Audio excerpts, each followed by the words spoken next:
ان میں کون بڑا ہے؟ تو عبداللہ بن عمر رضی اللہ تعالیٰ کی بیٹی. اے ابن عمر، میں تجھ سے اب سوالات کرنا تھا، ان کے جواب دینا چاہیے. کیا تم کو معلوم ہے کہ عثمان جنگ احد میں بھاگ کھڑے ہوئے تھے؟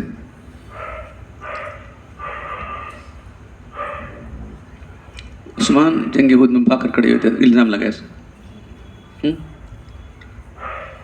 طرح. حالانکہ کفار کے ملک بھاگنا بہت بری چیز ہے، کفار کے ملک بھاگنا نہیں.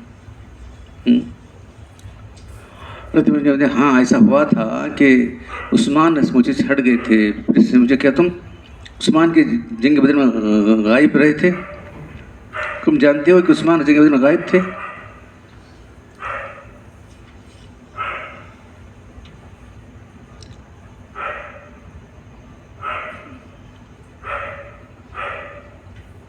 جنگ احد میں،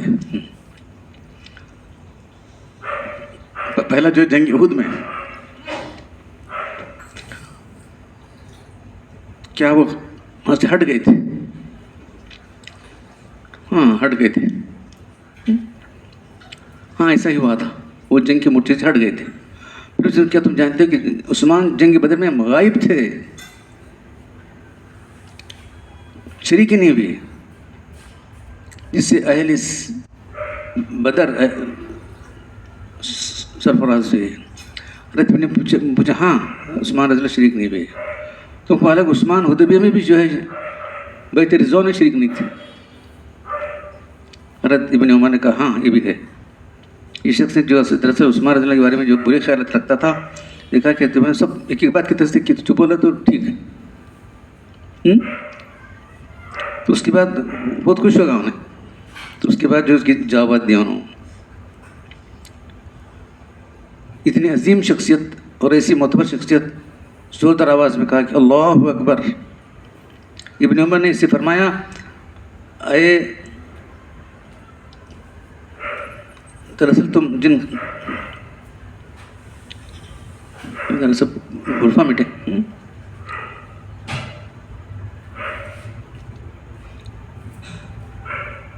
قال اللہ اکبر. قال ابن عمر ابین لک ما فرار یوم احد. تجھے اب سناتا ہوں میں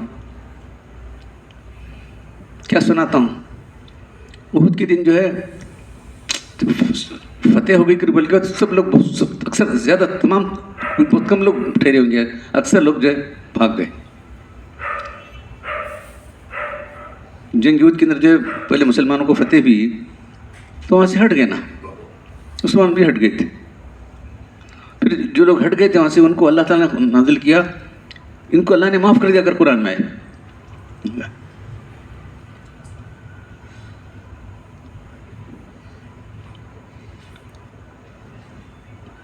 آیت نہیں دی انہوں، آیت ہے وہ یہاں آیت ہے. ان الذین تولوا منکم یوم التقى الجمعان انما يستهزئ الشیطان ببعض ما كسبوا ولقد عفا الله عنهم ان الله غفور رحیم.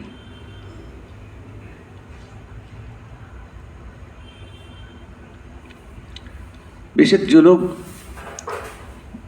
پیٹ پھیر لی تھی انہوں نے جن روز کہ دو جماعتیں بعد مقابلہ ہوئی تھیں، یعنی مسلمانوں کی اور کفار کی. اس کے سوا شیطان نے ان کو کیا ہے سب ہماری فتح ہمارے ہو گئی، اب کیا کرنا ہے. لگ لوگ تھے ہٹانے کے بعد الگ لوگ بولے تھے تو مال غنیمت لینے کے لیے ہٹے کچھ لوگ. جو جہاں ٹھہرایا گیا تھا وہاں سے ہٹ گئے، انہوں واپس آ گئے وہاں سے، بھاگ کو کہتے ہیں پھر واپس آ گئے انہوں.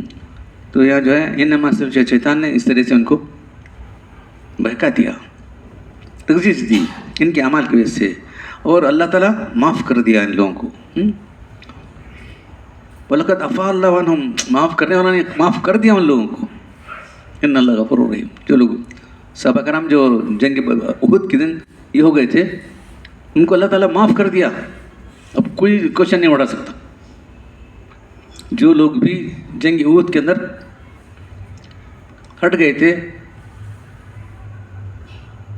ان پر کوئی اعتراض نہیں کرنا چاہیے. جب اللہ تعالیٰ سے اپنی کتاب نازل کیا ہے تو تم کون ہوتے آبجیکشن کرنے والے. تو یہ ہوا تھا جنگ احد کے اندر اللہ کے رسول نے کچھ صحابہ ایک دستے کو اس میں انسان تھے ایک بہت اہم نازک موقع پر کھڑا دیا تھا. ان کو حکم دیا تھا کہ اس مورچے کو کسی حد نہیں چھوڑنا،